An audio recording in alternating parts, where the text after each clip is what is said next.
ziko pale zinakomaa, kwa sababu ule mmea haukupewa uwezo wa kuzungumza. Lakini kama ungekuwa na uwezo wa kuzungumza, yale mahindi yangesema mimi hapa sasa ndio ile mbegu. Kwa hiyo bwana wangu ambaye ni mkulima, unaweza tukuja kunivuna, mimi ndio niko hapa nimekomaa. Lakini kwa sababu haukupewa uwezo huo, unasema anayetofasiri kwamba iko kiwango hicho ni sisi. Jina Bwana barikiwe. Mungu ameweka ndani yetu uhai mkubwa kuliko uhai wa viumbe vyote, ili tuweze kutafasiri uhai wa viumbe vingine. Sasa hiyo kimwili tu kwamba binadamu ndiye aliyeumbwa akiwa ni kipeo, ndiye alikuwa ni mtu cha mwisho kuumbwa, alafu kitawala vitu vyote.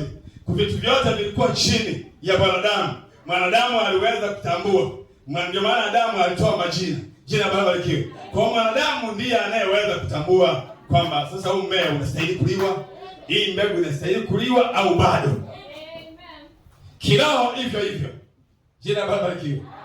Mungu ndani ya bibi harusi, ujumbe wa sahihi, ndipo ambapo Mungu amemimina ufahamu wote. Ufahamu wa kwenda kufahamu majira yaliyotangulia, ufahamu wa kufahamu tunafanya nini hapa, ufahamu wa kufahamu tulikotokea, ufahamu wa kufahamu tunakokwenda, ufahamu wa kufahamu nini kinaendelea mahali hapa. Jina Bwana barikiwe. Akija mtu yoyote, hata kama anahubiri ujumbe huu, bado unaufahamu, ameleta ufahamu kwa bibi harusi wa kupambanua. Nabii akahubiri upambanuzi wa roho. Kwa pambanua, unasema huu mmea huu ni hybrid. Kwa sababu una ufahamu wa kupambanua. Kwa kama ni mtu hybrid, na yeye utafanya naye ushirika au utamtazama, utamchunguza, kisha tu kwamba hii ni hybrid. Ufahamu huo umo ndani ya bibi harusi. Jina Bwana barikiwe. Ni ufahamu.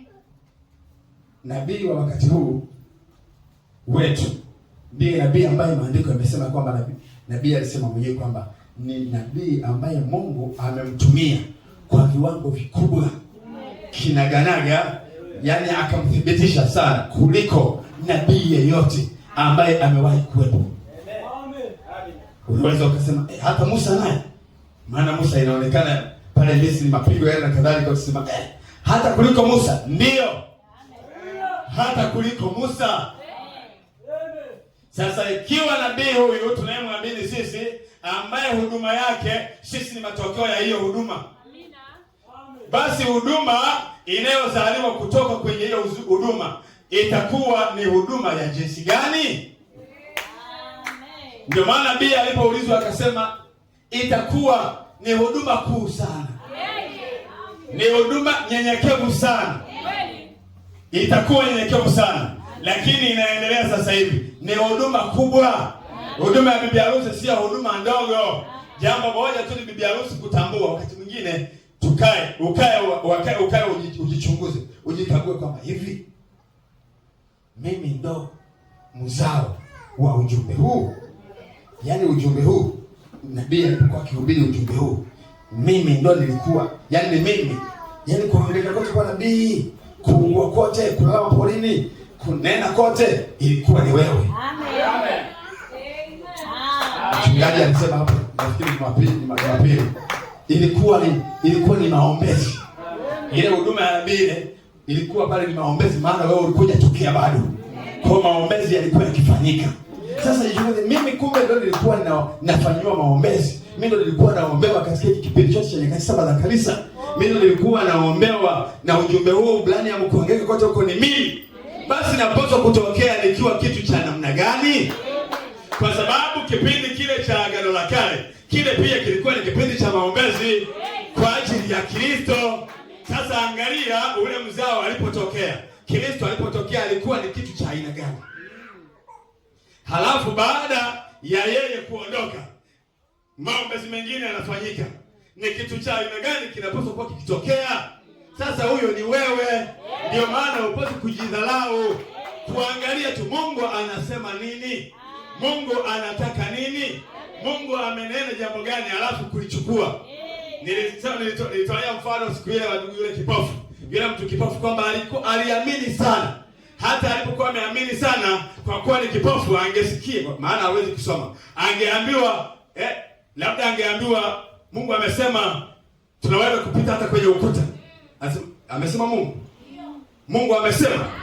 Kama mtu akisema ndio, yeye moja kwa moja anaondoka.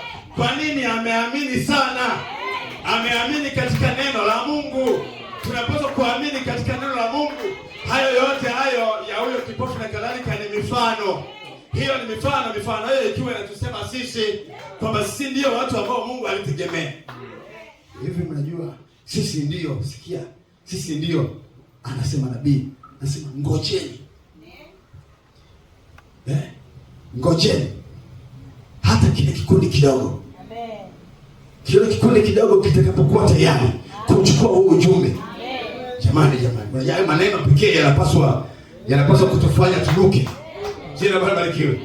Yaani wakati umepigana vita, wakati mtu fulani anakuangalia pale pembeni na anafahamu una staili nyingi za kupigana, huwa kuna kitu kinaitwa pigo la mwisho. Yaani staili ya mwisho. Staili ya mwisho kama amepigana na adui, ile staili ya mwisho inamaliza. Amen. Sasa wakati amepigana inaonekana zile staili nyingine kama vile haendi. Halafu yule mtu anayemfahamu pale pembeni anasema kwamba ngojeni akionyesha ile staili ya mwisho. Jina la Bwana barikiwe. Ngojeni atakapoonyesha ile staili ya mwisho. Ina maana kuna nyingine hajaionyesha bado. Subiri. Sasa Mungu alipotuangalia sisi kwenye jicho lake la kiungu, yaani Mungu anavyotuona ni tofauti na unavyojiona wewe. Jina la Bwana barikiwe. Mungu anapokutazama ndugu dada ni tofauti na unavyojitazama wewe. Yaani hata alibakiza hiyo staili ambayo ni wewe. Alibakiza hilo pigo ambalo ni wewe. Alibakiza huo mtindo ambao anajua ikitokea hiyo kazi kwisha. Haleluya. Jina la Bwana barikiwe. Wakati ile vita dhidi ya Ibilisi imeendelea sana, tukaonekana kama hakuna jambo linaenda au vipi. Akasema ngojeni hata kile kikundi kidogo kitakapokuwa tayari kuchukua ujumbe pale. Hapo ndipo watakata. Amen. Watakata na kukata. Hawataangalia vibanzi vinarukaje. Wataweza kunena na mambo yakawa. Sasa angalia. Wanaweza kunena lolote na likawa. Unasukumia mbali hiyo? Usisukumie mbali. Jina la Bwana barikiwe. Nena sasa hivi. Shetani ananena huko nje. Usimwamini. Wewe nena sasa. Mungu anakutegemea wewe. Sasa baada ya ndugu Branham, Mungu atamtumia nani mwingine?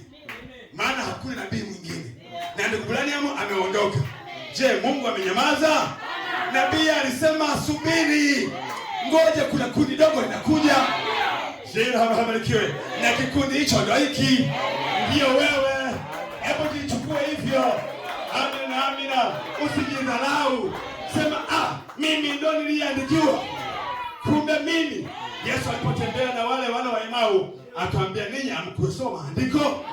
Kwamba hayo ndio aliyoandikiwa mwana wa Adamu, kwamba anapaswa atendewe hayo yote. Hamkusoma andiko? Jina la Bwana barikiwe.